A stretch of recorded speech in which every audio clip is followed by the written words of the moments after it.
د نن ورځې تازه او مهم خبر. سیاف ملا هبت الله ته ځانمرګي بریدونه حرام دي، خلک ورته مه تشویقوه. سلام، ستړي مشئ، وخت مو په خیر. پام وکړئ د نن ورځې مهم خبر ته.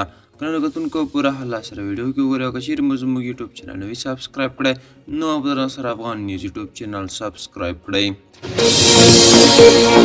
په داسې حال کې چې طالب مشر ملا هبت الله د اختر په لمانځه کې په خپلو پلاویانو غږ وکړ چې په وینا یې د نظام د بقا لپاره استشهادي بریدونو ځانمرګو بریدونو ته تیاری ونیسئ او هماغسې چې پخوا یې دغه بریدونه کول بیا دې هم وکړي.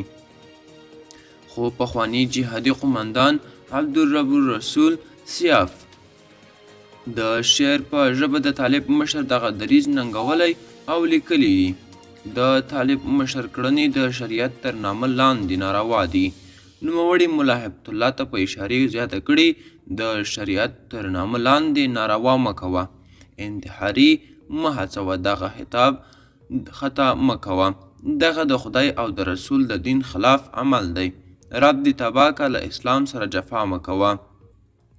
کندهار ولایت کې د اختر د لمانځه پر مهال د طالبانو د مشر ملا هبت الله پرونیو څرګندونو پراخ غبرګونونه راپارولي دي.